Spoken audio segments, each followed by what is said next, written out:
अस्सलाम वालेकुम students, welcome to my YouTube channel easy solutions of mathematics. हम लोग करें अब formation of LPP. Formation of LPP में मैं आज एग्जांपल नंबर 2 हम करेंगे। पहले एग्जांपल नंबर 1 डिटेल से मैं करवा चुकी हूँ, वो बहुत ही इंपॉर्टेंट एग्जांपल थी। और अभी एग्जांपल नंबर 2 वो भी पास्ट पेपर की एग्जांपल थी, ये भी पास्ट पेपर की एक एग्जांपल है, बहुत इंपॉर्टेंट है। तो इससे एक तो आपकी प्रैक्टिस हो जाएगी, दूसरा ये कि आपके इंपॉर्टेंट क्वेश्चंस तैयार हो जाएंगे। समटाइम्स पेपर में थोड़ी सी चेंजिंग करके पास्ट पेपर के क्वेश्चंस आ जाते हैं, उनमें बिल्कुल थोड़ी सी चेंजिंग होती है। लेकिन मैं आपको बिल्कुल भी ये नहीं कहूँगी जो मैंने करवाई है वही कर लें। जितनी पॉसिबल एग्जांपल्स हो सके आप लोग उनकी प्रैक्टिस करें तो आपके लिए ज़्यादा बेहतर है। एग्जाम्पल नंबर 2 है। एग्जाम्पल नंबर 2 में है कि person requires 10, 12 and 12 units of chemicals A B C respectively. एक शख्स है, उसे केमिकल्स चाहिए, यूनिट्स ऑफ केमिकल्स, यानी ए बी सी यूनिट्स हैं उस केमिकल्स के, वो चाहिए 10, 12 एंड 12। ये टोटल चीज़ उन्होंने रिक्वायरमेंट बता दी है। सेकंड उन्होंने कहा है कि a liquid product contains 5, 2 and 1 units of chemicals A B C respectively per jar. उन्होंने कहा हर जार के अंदर जो यूनिट्स है ना वो 5, ये जो लिक्विड प्रोडक्ट है ना वो हर जार में ना उसकी क्वांटिटी यानी उसके यूनिट्स ऑफ केमिकल जो ए बी सी है ना, ए के 5 हैं, बी के 2 हैं, सी के 1 है respectively part. And a dry product contains 1, 2 and 4 units of chemicals. एक जो ड्राई प्रोडक्ट है उसके यूनिट्स जो हैं वो एक कार्टन के अंदर पर कार्टन रिस्पेक्टिवली पर कार्टन ए के लिए 1, बी के लिए 2, सी के लिए 4 यूनिट्स ऑफ केमिकल्स हैं। इफ़ द लिक्विड, उन्होंने कहा है कि if the liquid product cost $3 पर जार, यानी कि लिक्विड प्रोडक्ट की जो कॉस्ट है वो $3 है एंड द ड्राई प्रोडक्ट्स को $2, यानी कोई भी करेंसी पर कार्टन। तो हमने क्या करनी है, construct LPP and provide graphical solution and how many each should be purchase to minimise the cost and meet the requirement.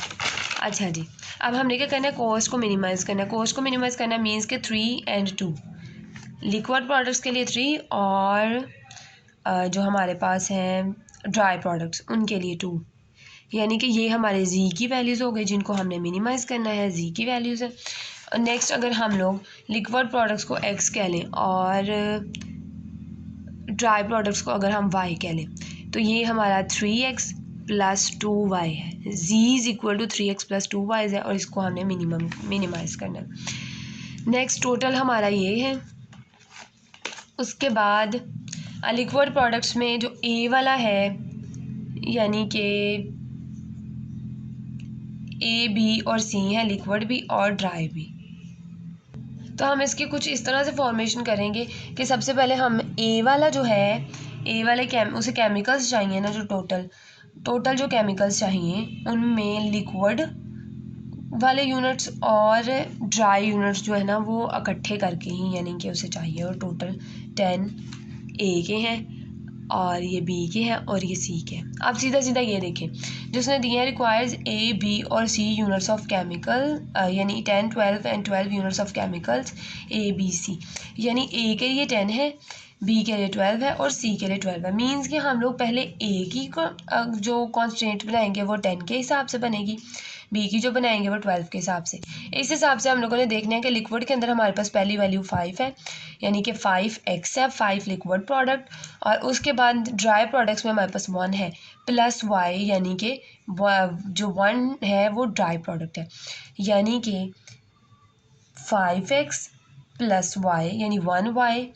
और ये हमारे पास टोटल उसकी ए के लिए हो रहा है ये काम, तो ए की है 10। उसके बाद बी के लिए अगर हम देखें, बी की यहाँ पे यूनिट्स ऑफ केमिकल 2 है, 2x प्लस यहाँ पे यूनिट्स ऑफ केमिकल 2 है, 2y, और यहाँ पे टोटल हमारे पास 12 दी हुई है। अब इन इक्वालिटी का देखते हैं। इसी तरह से x प्लस 4y और ये 12। अब इनके दरमियान ग्रेटर देन आएगा या लेस देन आएगा, वो हम लोग इस तरह से देखेंगे कि क्वेश्चन है मिनिमाइज फॉर्म का। इधर से तो हमें कोई हिंट ऊपर से नीचे तक नहीं इतनी को ख़ास मिली है इस प्रॉब्लम के अंदर। तो हम लोग देखेंगे कि how many of each should be purchase to minimise the cost and meet the requirement. Minimise the cost को मिनिमाइज करें, दैट्स वाई हम लोग ग्रेटर देन का यूज़ करेंगे। और ये लिक्विड प्रोडक्ट्स की कॉस्ट 3 है और ड्राई प्रोडक्ट्स की कॉस्ट 2 है। यहाँ से भी हमें एक हिंट मिलता है कि हम लोगों ने इस तरह से फॉर्मेशन करनी है कि पहली हम ए के हिसाब से बनाएंगे, दूसरी बी के हिसाब से, तीसरी सी के हिसाब से, क्योंकि उन्होंने कॉस्ट भी लिक्विड और प्रोडक्ट, हमारी दो मेन जो चीज़ें हैं वो लिक्विड और प्रोडक्ट, वो लिक्विड और ड्राई प्रोडक्ट है जिनको हमने वेरिएबल की फॉर्म में करना है।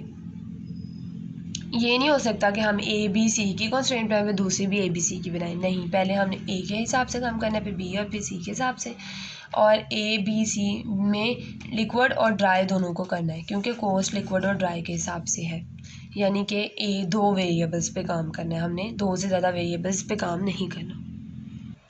चलें जी, सोल्यूशन स्टार्ट करते हैं। x is equal to liquid products and y is equal to dry products, जो कि मैंने आपको बताया था 5x plus y greater than equal to 10, 2x plus 2y greater than equal to 10, 12 x plus 4y। उसके बाद minimisation of cost and meet requirement, यानी जो हमारा जो z का फंक्शन बन रहा है वो minimise of z is equal to 3x plus 2y। इसकी इस तरह लिखने की बजाय ना आप लोग चाहें कि इसको ऊपर लिख दें, सब्जेक्ट 2 करके नीचे से ये सारी लिख दें, तब भी बिल्कुल ठीक है, बजाय इसके कि आप ये लिखें और फिर देखें यहाँ पे क्या आना है। उसके बाद इनकी सिंपल हमने एसोसिएट इक्वेशंस बना ली हैं। अगर इसमें सारे पॉइंट्स जो हैं मैं जल्दी जल्दी से कवर करवाऊंगी बिकॉज मैं पहले 2 डिटेल्ड वीडियोस बना चुकी हूँ। अगर आपको नहीं पता तो ऑपरेशन रिसर्च की प्लेलिस्ट में वो वीडियोस पड़ी होंगी, पहले जाकर उनको देख लें। अगर आपको लगता है आपको आते हैं, उसके बावजूद भी आप एक दफ़ा रिवाइज़ कर लें ताकि आपको कोई किसी किस्म की कन्फ्यूजन ना रह जाए या कोई कॉन्सेप्ट ऐसा ना रह जाए जो आपको पता ना हो। एक दफ़ा रिवाइज़ हो जाएगा और ये भी ईजीली समझ आ जाएगा।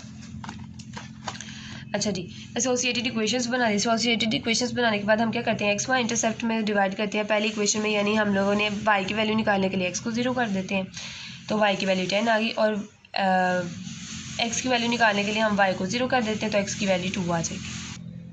इसी तरह से नेक्स्ट हम लोगों ने इस इक्वेशन में हम लोगों ने y की वैल्यू के लिए x को 0 कर देंगे तो y हमारे पास 6 आ जाएगा, और x की वैल्यू के लिए y को 0 कर देंगे और y हमारे x जो है हमारे पास वो भी 6 आ जाएगा। इसी तरह से इस इक्वेशन में भी करेंगे, पहले x को 0 देन y को 0 और हमारे पास ये वैल्यूज़ आ जाएंगे और ये हमारे पास 3 पॉइंट्स बन जाएंगे। अब हम क्या करेंगे, नेक्स्ट हम लोग बनाएंगे ग्राफ।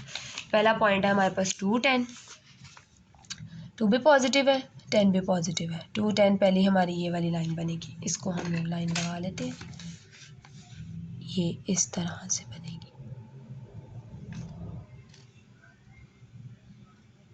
ये। और 2, 10 जो है हमारा सबसे पहला पॉइंट है, यानी कि पहली इक्वेशन में से हमारा 2, 10 निकला है, तो मीन्स के जो लाइन आई है वो L1 है, ये लाइन हमारी L1 है। नेक्स्ट हमारा पॉइंट है 6, 6 और देन है 12, 3, यानी सारे पॉजिटिव हैं। अब 6, 6 है, यहाँ पे भी 6, यहाँ पे भी 6, लाइन लगा लेते हैं, ये L2 2 की बनाई है। और नेक्स्ट हमारे पास पॉइंट था 12 और 3, ये रहा 12 और 2 और 4 के दरमियान 3 होगा। ग्राफ बहुत बड़ा बन रहा था तो इसलिए मैंने भी फिर 2, 2 का गैप्स दे के तो मैंने ग्राफ बना लिया। वो तो हाँ, ग्राफ हमारी अपनी मर्जी है कि हमें उसको किस तरह से अरेंज करना है। ये आ गया हमारा 3 और 12। अच्छा जी, और ये हमारे पास L3 हो गई, L1, L2, L3 हो गई हमारे पास। अब हमने ओरिजिन टेस्ट देखने हैं, ओरिजिन टेस्ट सारे के सारे फेल हैं, फॉल्स हैं।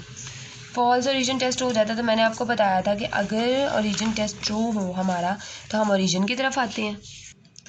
अब क्योंकि सारे फॉल्स हैं तो हम लोग जब ट्रू होता है तो हम ओरिजिन की तरफ आते हैं, फॉल्स होता है तो ओरिजिन से उस तरफ को जाना है हमने। तो अब देखिए, पहले L1 के लिए फॉल्स है, मीन्स कि ऐसे, फिर L2 के लिए भी फॉल्स है, उसका भी ऐसे, और L3 के लिए फॉल्स है, उसका भी ऐसे।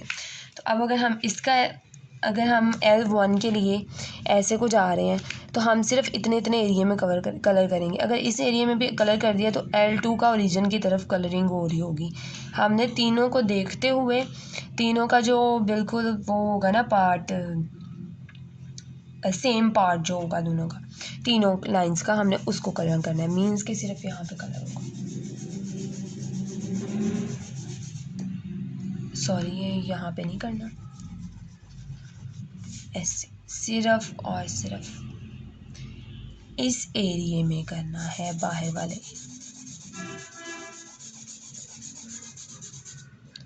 डोंट, ये मैंने पेन से लाइंस लगा दी हैं ताकि आप लोगों को पता चल जाए कि किस एरिया के अंदर कर्विंग करनी है हमने। अब हमने देखनी है इसके पॉइंट्स। अब पॉइंट देखें, पहला पॉइंट यहाँ से ही देखेंगे ना जहाँ से कर्विंग हुई ना, सारे पॉइंट्स देखने हैं हमने। ये वाला एरिया, ये यहाँ पे देखें क्या है हमारी एक्स वाई एक्सिस पे तो हमारे पास 10 है, लेकिन एक्स एक्सिस यहाँ पे 0 होता है, तो 0 10 आ गया। सेकेंड हमारा पॉइंट ये है, थर्ड वाला पॉइंट हमारा ये है, यानी कि इतना एरिया जिसमें कर्विंग की है ना वो सारा देखना। और ये वाला पॉइंट है, ये भी हमें पता है ये क्या है हमारे पास, एक्स पे तो 12 है लेकिन वाई यहाँ पे 0 होगा, तो 12 0 हो गया, 0 10 हो गया। Now we have to find 2 points to these points. चलें जी, अब हम इसके अंदर देखते हैं। सबसे पहले ये वाला पॉइंट है, ये x1 L1 और L2 के इंटरसेक्ट से ये पॉइंट बना है। तो हम लोग L1 और L2 यानी इक्वेशन नंबर जो हमारे पास 1 है और इक्वेशन नंबर जो हमारे पास 2 है उसको सॉल्व करेंगे। पहले हम लोग इक्वेशन नंबर 1 से वैल्यू निकालेंगे और इक्वेशन नंबर 2 में पुट करके तो इसका आंसर निकालेंगे। दूसरी हमारे पास जो इंटरसेक्शन पॉइंट है वो ये वाला है जो कि L3 और L2 के इंटरसेक्शन से निकल रहा है। ये L3 है और ये L2 इंटरसेक्ट कर रहे हैं इस पॉइंट पे। तो हम लोग लास्ट वाली 2 इक्वेशंस को यूज़ करेंगे और इनका आंसर निकालेंगे। सबसे पहले हम लोग ये करके देखते हैं। सबसे पहले हम लोगों ने क्या किया, फ्रॉम 3 पहले हम लोग ये वाला पॉइंट निकालेंगे, ये वाला 2 और 3 के लिए, L2 और 3 के लिए। L2 और 3 के लिए हम लोगों ने क्या किया कि हमने थर्ड वाली इक्वेशन से x की वैल्यू निकाल ली है और पुट कर दिया है उसको 2 में। 2 में पुट करने के बाद हमारी y की वैल्यू 2 आ गई है। y की वैल्यू जब हमारी 2 आएगी उसको हमने इस 4 वाली इक्वेशन में पुट कर दिया है और यहाँ से हमारे x = 4 आ गया है। ये हमारा 2 4 आ गया। पॉइंट क्या है हमारा 2 4। ये वाला पॉइंट आ गया हमारा, सॉरी 2 4 नहीं है, x 4 है और ये 2 है तो 4 2 है। ये वाला पॉइंट हमारा 4 2 आ गया, ये 4 2 आ गया। अब नेक्स्ट पॉइंट हमने ये वाला देखना है, ये x L1 और L2 के इंटरसेक्शन से बना है। तो अब हम लोग देखते हैं वो आंसर कैसे आएगा। पहले 1 और 2 वाली है तो 1 से हम लोगों ने ये इक्वेशन ले ली, इसको 5 कह दिया, पुट कर दिया उसे हमने 2 वाली में। 2 में पुट करने के बाद हमारे पास x की वैल्यू 1 है, ये सारा मैंने आपके सामने सॉल्व किया हुआ है।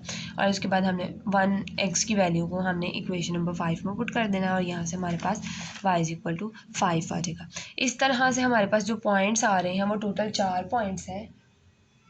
4 पहला पॉइंट 0 10 है, मैंने यहाँ पे लिखे नहीं है। सेकंड पॉइंट जो हमारे पास है वो है, यहाँ पे लिख लेते हैं हम लोग, ये जो अभी पॉइंट निकाला है वो है 1 x1 y5 1 5 0 10 1 5 4 2 और 12 0 1 5 4 2 एंड 12 0। नेक्स्ट हम लोगों ने क्या करना है, अब हमने मिनिमाइज़ करना है कॉस्ट को। तो उसके लिए हम लोगों ने बारी बारी जो हमारा z था, z क्या था हमारा, z = 3x + 2y था। अब z जो है लिखा इस पेन से ब्लू से, z = 3x की जगह पे 0 + 2y, y की जगह पे 10, तो ये आ जाएगा हमारे पास 20। z की वैल्यू यहाँ पे क्या आ गई 20। नेक्स्ट जो है हमने फाइंड करना है एट 1 5 पे फाइंड करके देख लेते हैं। z = 3 1 + 2 5 3 + 5, z = 13। इसकी 13 निकला। इसी तरह 4 2 हमने पुट किया, 4 2 हमारे पास आ गया 16 और नेक्स्ट हमारा लास्ट पॉइंट रह गया है 12 0। लास्ट पॉइंट पे हमारी वैल्यू जो है 36 आ गया और मिनिमम वैल्यू जो है वो 13 है। इस 13 एट 1 5, क्योंकि ये 36 है, 16 है, ये 16 13 और 20 है, सब में मिनिमम हमारे पास 13 ही है जो कि 1 5 पे। तो ये हो गया हमारा क्वेश्चन सॉल्व और हमने कॉस्ट को, मिनिमम कॉस्ट आप लोग देखते हैं मिनिमम वैल्यू इज़ या मिनिमम कॉस्ट इज़ 13 एट 1 5। तो इस तरह से मेरा क्वेश्चन हो गया सॉल्व। तो अगर आपको मेरी वीडियो पसंद आई तो प्लीज़ मेरी वीडियो को लाइक करें, अपने फ्रेंड्स के साथ ज़्यादा से ज़्यादा शेयर करें और अगर आप मेरे चैनल पर नए हैं तो प्लीज़ मेरे चैनल को सब्सक्राइब करें। Thank you so much.